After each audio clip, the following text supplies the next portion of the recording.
सिंध जे तारीख़ी क़िलनि शहरनि ऐं माॻनि बाबति ॻाल्हि ॿोल जे सिलसिले में अॼु पाण जूनागढ़ बाबति ॻाल्हाईंदासीं, जंहिंजो शाह अब्दुल लतीफ़ भिटाई पंहिंजी शाइरीअ में काफ़ी ज़िक्र कयो आहे।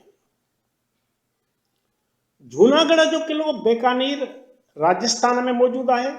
हीउ क़िलो राजस्थान जे थरवार इलाइक़े में अरावली जाबलू सिलसिले सां बीकानेर शहर में जैसलमेर ऐं जोधपुर शहरनि सां ट्रिकुंडो ठाहे थो। हिते पत्थर जो हिकु नंढो क़िलो मौजूदु आहे जेको 1478 में राव भीखा ठारायो हो।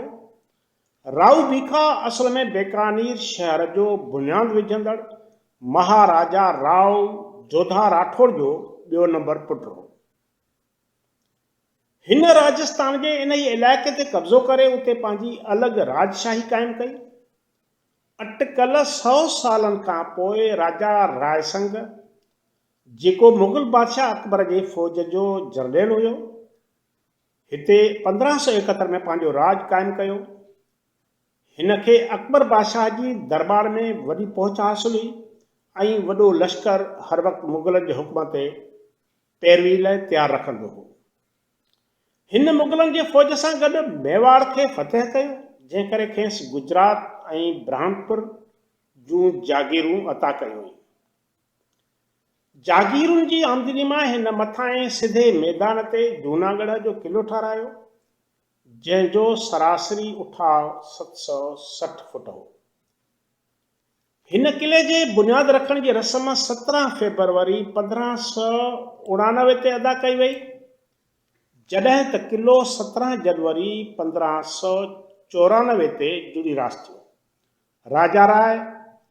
राजा राय संघ जी ख़ुदि आर्ट ऐं अॾावतुनि जो ॼाणू ऐं दिलदारदा हुयो, जंहिं करे क़िलो अॾावत तोड़े ख़ूबसूरती जे लिहाज़ खां थर जे विच में हिकु शानदार अॾावत साबित थी।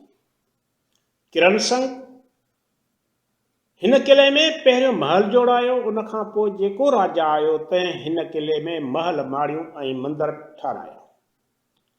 जूनागढ़ जे क़िले में केतिराई महल ऐं मंदर पत्थर ऐं मार्बल सां ठहियल आहिनि, जिन ते बालकनियूं, दरियूं, दरवाज़ा निहायत ख़ूबसूरत मिलंदा आहिनि। हीउ क़िलो चौरस आहे, जंहिंजी ड्रेग ऐं वेकर 1078 वाल, 986 मीटर, कुल 63,119 चौरस वाल जे एराज़ी में पखिड़ियल आहे। क़िले जूं भितियूं 14.5 फुट वेकिरियूं ऐं 40 फुट ऊचियूं आहिनि। क़िले जे चौधारी 20-25 फुट ऊनी खाई खोटल हुई, जंहिंजे बुनियाद में वेकिराई 15 फुट ऐं मथे चोटीअ वटि वेकर 30 फुट हुई, पर इहा खाई घणो वक़्तु बरक़रार रही न सघी ऐं पूरजी वई। क़िले खे टोटल 37 बुर्ज ऐं 7 दरवाज़ा ॾिनल आहिनि। हीउ क़िलो भीखा क़िले वारी जाइ ते अॾियो वियो हो। क़िले में अंदरि हिंदुनि ऐं जैन मज़हब जे मंदरनि खां सवाइ केतिरा महल ठहियल आहिनि।